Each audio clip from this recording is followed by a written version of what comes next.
Bonjour, nouvelle vidéo d'utilisation de GLPI. Là, je suis en 10.0.14 et je vous propose une vidéo sur l'injection de données avec le plugin Data Injection. Tout d'abord, voici les fichiers que nous allons intégrer ce soir. Euh, alors, je commence par un exemple que l'on m'a envoyé et quelqu'un qui m'a dit que son injection ne fonctionnait pas. En fait, quand vous avez un fichier tel que celui-ci, là, vous avez les en-têtes les informations que vous voulez rentrer dans GLPI. Et là, vous allez avoir les informations liées ensuite à tous les ordinateurs. La zone qui est au-dessus, ici, ne permettra pas de faire la data injection, parce qu'en fait, la première ligne de votre fichier, ça doit être ça. Donc, je vais refermer ce fichier. C'est pas celui que je vais injecter. Je vais pas l'enregistrer. Voici un fichier qu'on va injecter avec tout en haut la première ligne comment dire, à injecter qui sera tout en haut du fichier.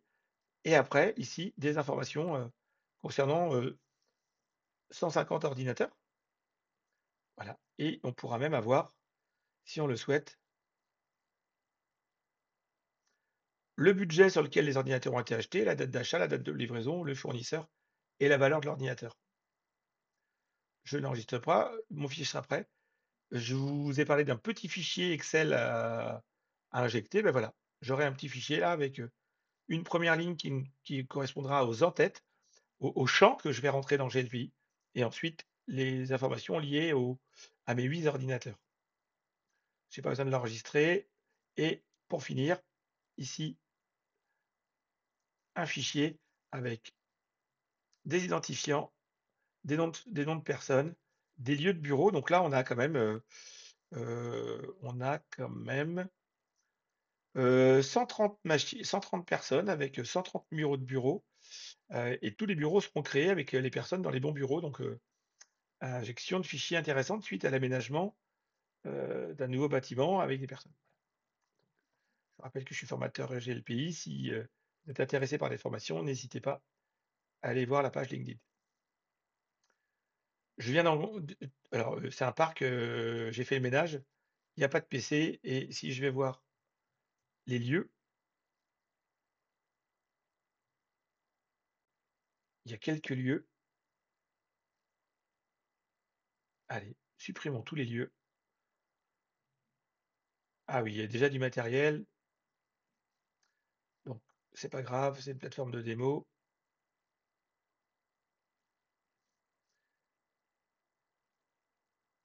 Je n'avais pas tout nettoyé.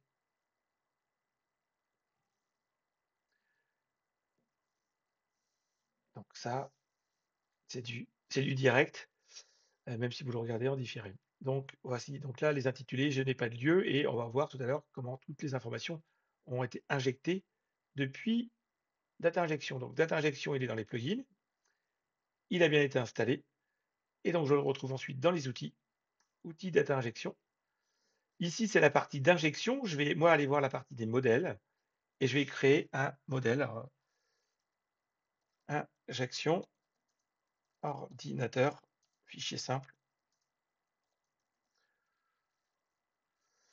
Privé public, est-ce que d'autres personnes pourront utiliser ce modèle ou que vous? Donc, si c'est que vous, c'est privé. Si c'est public, d'autres personnes pourront injecter des ordinateurs avec ce modèle d'injection. Est-ce que ce modèle d'injection ne fonctionnera qu'avec votre entité principale ou avec les sous-entités? La case quasiment la plus importante du modèle. Qu'est-ce que vous allez injecter comme données avec ce modèle?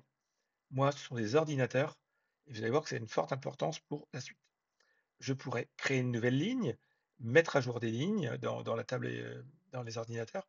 Je pourrais aussi rajouter des intitulés des fabricants, des modèles d'ordinateurs, mais aussi des lieux. Et s'il y a des champs qui sont existants, je pourrais aussi les mettre à jour. J'ajoute, vous voyez, il y a 5 onglets qui ont été créés. Mon modèle, il est là, c'est ce que je viens de saisir. Je vais injecter mon premier fichier, le petit parc informatique, avec mes 8 PC là, avec mes 5 colonnes. Je charge mon fichier, petit message qui me dit que je dois me méfier parce qu'on va charger des tables. Voici ce qui vient en fichier Excel. Et maintenant, je dois dire à GLPI à quel endroit de GLPI. Donc moi, je vais mettre ça dans la table ordinateur. Et le fait d'avoir choisi ordinateur sur la première page, Ici, vous voyez, on me propose que des tables qui sont liées aux ordinateurs. Donc, si vous avez laissé applicatif par défaut, bah, vous allez retrouver avec des choses bizarres. Donc ça, ce sont les tables. Mes informations vont dans la table ordinateur. Et ici, je n'ai plus qu'à choisir le champ. Donc, le nom ira dans le nom. Le champ, c'est type d'ordinateur. Portable, ultra portable, ainsi de suite. Le statut, ce sera dans statut des éléments. Est-ce que les ordinateurs seront en stock, ils seront en panne ou en production? Et le modèle, c'est modèle d'ordinateur. Numéro de série, pour moi, ce sera un champ de liaison et c'est grâce à ça que je vais voir ce que j'injecte et que je l'injecte qu'une seule fois. Je peux ici rajouter, si je voulais, une information qui peut être faite à un moment de la saisie, avec la date, avec une date, avec une information. Mais bon, j'en ai pas besoin là, dans mon cas. Et validation, je valide mon modèle. Je sauvegarde par défaut, je retourne dans data injection. Je voudrais injecter des données avec ce modèle. Alors, s'il y a longtemps que vous n'avez pas utilisé ce modèle, ici, en appuyant sur télécharger un fichier exemple, vous pouvez ressortir un fichier CSV avec juste les en-têtes et vous n'aurez plus qu'à le remplir. Moi, je redonne mon fichier Excel, je procède à l'import. Attention, vous allez importer des données. Oui. Tout s'est bien passé. Vous voyez, on voit les ordinateurs, on voit les numéros d'objets dans GLPI, les données sont valides. Nickel. Terminé. Je vais dans mon parc, pardon. Et ici, je vois mes ordinateurs. Voilà. Et mon ordinateur 001, on sait qu'il est en stock, c'est un ordinateur portable, puis voilà, j'ai le numéro de série, quoi. C'était vraiment le fichier le plus court. Je vais maintenant faire du data injection avec le fichier qui était plus conséquent, avec beaucoup plus de colonnes. Je retourne dans GLPI, pardon, je retourne dans data injection, je retourne dans les modèles. Alors, vous pouvez très bien avoir un modèle qui vous sert toutes les semaines, tous les mois ou à chaque livraison, hein. Là, je vous présente différents modèles. Injection, injection, injection ordinateur et données financières. On va mettre qu'un N, il est toujours privé.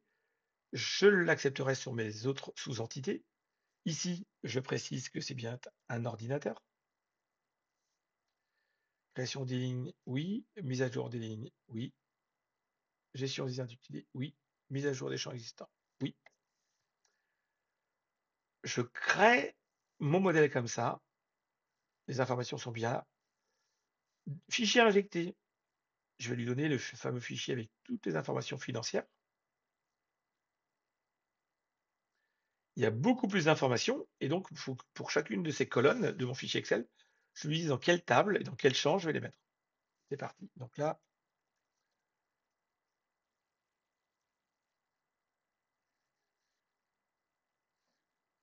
je continue. Ordinateur, ordinateur. Tout ça, c'est dans la table ordinateur. Numéro de série, c'est pour ordinateur. Modèle, c'est pour ordinateur. Sauf que, alors, à partir d'ici, eh bien, je vais choisir le bon de livraison. En fait, ce sont les données des informations administratives et financières. Le numéro de la facture aussi. Donc, il faut déjà savoir, comment dire, rentrer l'ordinateur de A à Z avec les gabarits. C'est une précédente vidéo. Pour bien comprendre comment le data injection fonctionne, en fait. Pour savoir quel champ je vais rentrer. Voilà, donc j'aurai des données dans l'ordinateur. Maintenant, je vais préciser que dans la table ordinateur, ici, je vais rentrer le type d'ordinateur, ici le statut des éléments, numéro de série, le modèle d'ordinateur. Mon livraison, c'est là, la facture. Comment se nomme la facture? C'est le numéro de facture. C'est pour ça que ça n'a pas été trouvé, la date d'achat, date de livraison, le budget, le fournisseur, la valeur. C'est parfait. Je vais faire un champ de liaison sur le numéro de série. C'est parfait. Je n'ai pas besoin de rentrer des informations complémentaires. Je valide mon modèle. Je peux retourner dans Data Injection. Je choisis injection ordinateur et données financières. Je peux lui donner mon fichier Excel. Il y a quand même 150 lignes et une vingtaine de colonnes, hein.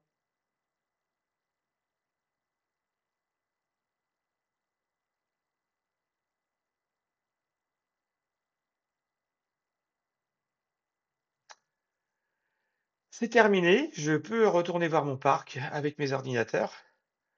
Vous voyez, j'ai plus d'informations. Et si je prends un ordinateur, il est bien dans la salle de stock, en stock neuf. C'est un ordinateur portable. Le modèle. Ah, j'ai oublié le fabricant. C'est un bon test. Euh, et côté gestion, j'ai bien le fournisseur, le budget, le BL. Vous voyez, tout a été créé avec la date de livraison, la date d'achat. C'est très très pratique. Si je vais voir maintenant dans ma gestion euh, le budget, si je vais voir le budget d'investissement de 2023, eh bien, il y avait 5 000 euros au départ. Si je regarde, on a fait moins 17 000 euros sur cette livraison. Et si je regarde les éléments, ils sont tous là. C'est pour ça que c'est intéressant de faire l'effort de remplir ces colonnes. Et je peux revoir chaque machine, bien sûr. À noter que euh, j'ai donc des ordinateurs ici, euh, les ProBook 450,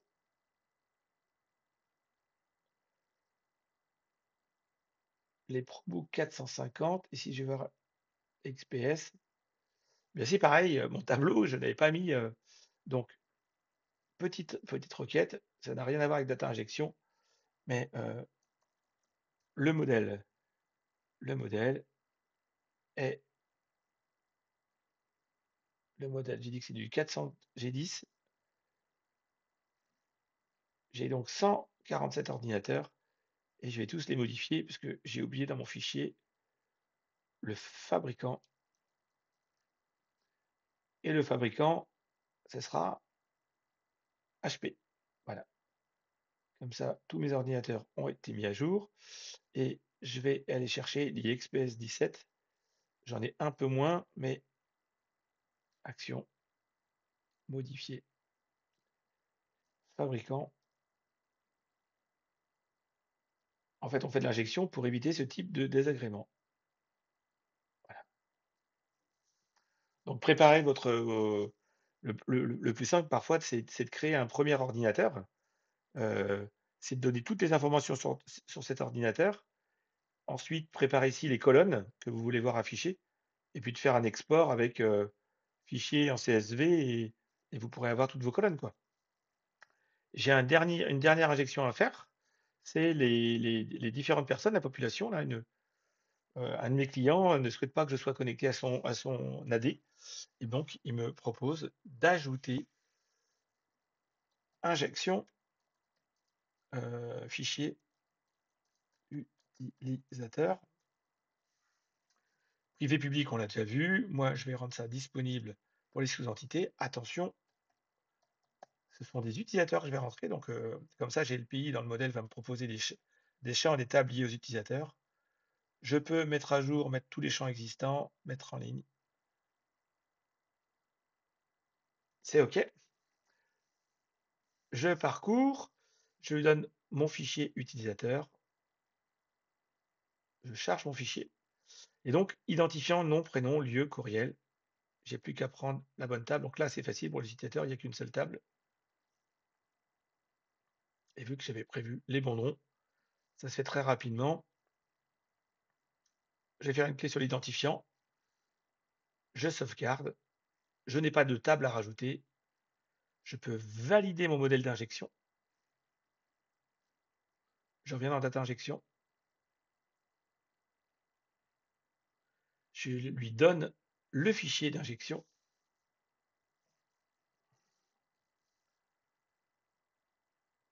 C'est terminé.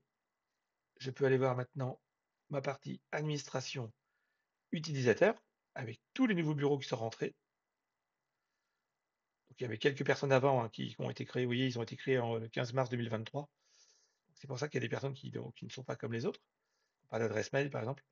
Mais là, les 150 personnes ont quand même été intégrées avec le nom, une date, un bureau, tout ça. Et si je viens voir configuration intitulée et les lieux, et du coup, j'ai quand même 149 lieux qui ont été créés, quoi. Donc voilà, donc c'est quand même très très puissant. N'hésitez pas à utiliser GLPI avec ou sans ces plugins, et en l'occurrence ici le plugin data injection. Merci, à une prochaine.